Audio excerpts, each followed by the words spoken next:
Hey, it's Ramsey Dewey over here in Shanghai, China. Welcome to another edition of Q&A with the Coach. So today I'm going to answer one of the most common questions that I get asked over and over again, and it's kind of alarming. I understand where it's coming from, but it's a question I hope that I'm hearing less and less in the future. This one comes from our friend Gennaro Lung, who says, "Hey Ramsey, after sparring, I get some light headaches, although we mostly do light to medium sparring. I've been training for a couple of months, and of course I get hit in the face sometimes, but nothing too bad. Are the headaches normal? Maybe my neck isn't strong enough yet. Thanks, and greetings from Germany." All right, thank you for the question. It's an important question, and a bunch of you have asked me this. Is it normal to get headaches after sparring?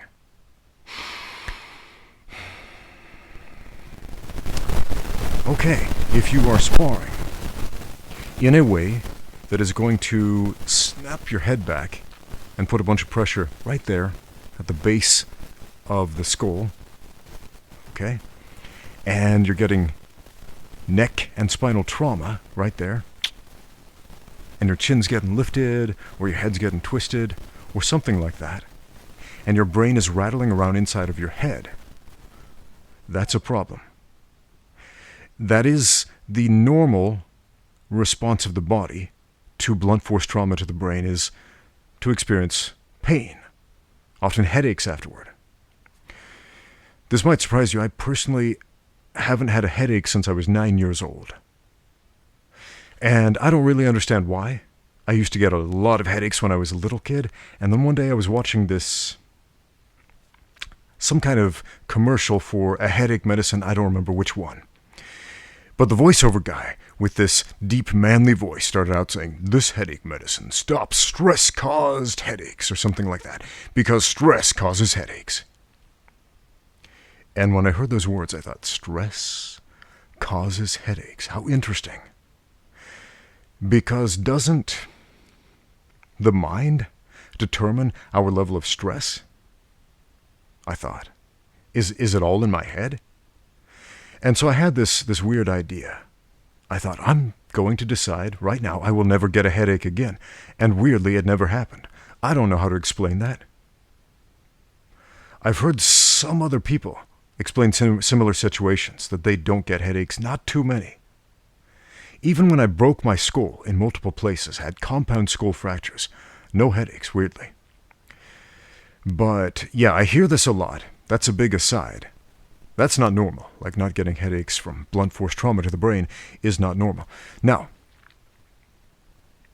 should you be experiencing blunt force trauma to the brain to the extent that it's giving you headaches after sparring? In my opinion, no. No, you should not. If you're experiencing headaches after, either there is a problem with the level of intensity in your sparring, or there is a problem with your technique, your defense, your ability to roll with the punches and not directly absorb the punches and have your head knocked back like that, have your brain rattled around. We don't want that. Or there's both problems going on at the same time. See what I'm saying? If you watch a guy who's really good at rolling with the punches, let's look at Floyd Mayweather, for example. Remember that fight he had with Conor McGregor? The whole world was going nuts about that. And in the first round, I don't think Floyd Mayweather threw a single punch. But Conor McGregor came out throwing everything at Floyd. He was throwing fast and furious combinations, and Floyd just brought his guard up, had his Philly shell, crab guard kind of thing going on up there. He's got his lead shoulder, and he's just rolling with the punches. Nothing is landing flush. His head is not getting rattled. His head is not taking direct damage. But for the most part, Floyd is using his lead shoulder as a shield to deflect, to parry, to redirect the force, so it is never absorbed into his head. And you can see he's smiling like, this guy is throwing everything at me and the kitchen sink, man. And I'm letting it roll off me like water off a duck's back. That's optimal. If you are feeling like you're absorbing the force into your brain, you are. And it is, I don't want to say it's normal, but that is the result of that situation you put yourself in. Fix your defense. A few simple tips. One, I made a video about this. If you have a punch coming in at your face, and your face is at this level, and you get hit right here, that's going to happen. You're going to get your chin hit this way, hit that way. You're going to get the soft stuff, your nose, your eyes, all of that stuff beaten in. And as a result, it's going to move your head back and snap it back and do these nasty things to the base of the skull and the base of the brain, and have the brain slosh around inside that fluid inside the skull and bounce off the edges of the bone in there. Not good for you. That'll cause some serious damage. And even with light to medium contact, if your fight posture is bad, if your position is bad, if you are absorbing 100% of that light to medium in your brain, that's bad.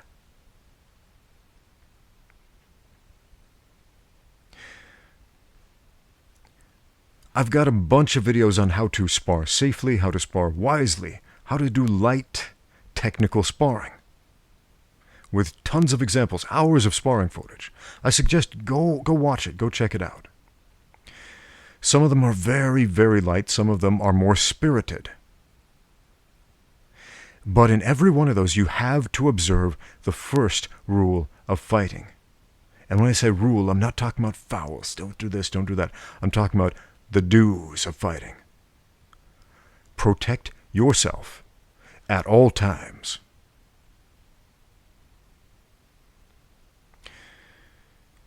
If you are experiencing headaches afterward, you are probably not protecting yourself at all times. Fix that. So what do we do instead of keeping our head up in this normal upright position like I'm walking around? How about tilt the forehead forward? So now, when this object comes in, instead of connecting with my nose or with my chin first, the shield of your brain, your frontal bone, becomes your first line of defense. How about this, your lead shoulder? How about you keep that up? And when you throw a jab, where is that? What's it doing? It's covering up my chin. If I throw my right hand, what's that doing? My shoulder, covering up my chin. So every time we are punching, we are also defending with our shoulders. Everyone is always screaming, keep your hands up, keep your hands up. And if you know what the heck you're doing with your hands, sure, that's great advice. But if somebody has to remind you, then you probably don't know what to do with your hands up.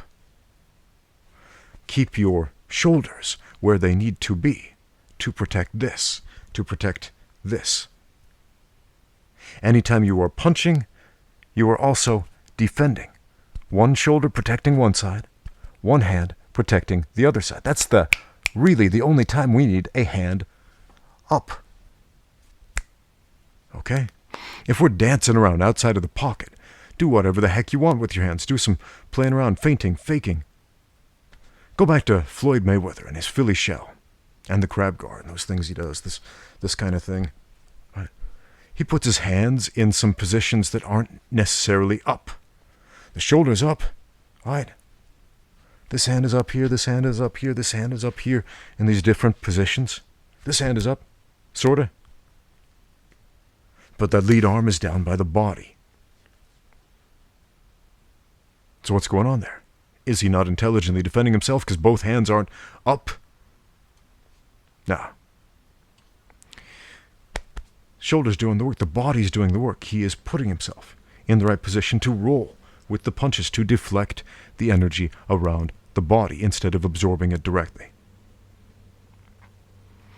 What do we do when we keep our hands up, say in a Muay Thai stance or the English boxing stance? Do you know what that is? The English boxing stance, that old-timey, some people call it an Irish boxing stance. That's a fallacy. It is called the English boxing stance. Those old-timey boxers from 100 years ago would hold their hands up here, reverse those hands, and what is it? It's a Muay Thai stance. It is a defensive counter-punching stance. You might even keep one hand here, or one hand here. One hand where you can see it, the one in the lead. One hand where you can feel it, the one in the back. or both hands, where you can see them, so they can intercept, parry, catch, counter. So if your hands are up, know exactly what you plan to do with them. Because if they're just up here, guess what? You can get knocked out with your own hands. Did you know that? Your hands are up here, somebody throws a punch at you, it hits your hand, boom. And your own hand can knock you out. It happened to me once, in my very first professional Muay Thai fight. Had my hands up here because my corner man's screaming, keep your hands up. And I'm like, okay, and he's coming in. My hands are a few inches from my face. He throws some heavy, heavy shots in combination. Boom, boom. And my own hands knocked me out. Embarrassing, right? So know exactly what you're doing with your hands, or more importantly, your shoulders and your body, to keep this out of the way of harm. Thanks for the question. I hope that helps. Headaches after blunt force trauma, yeah, I guess that's normal, but it should not be the norm. Thanks for watching. Get out there and train.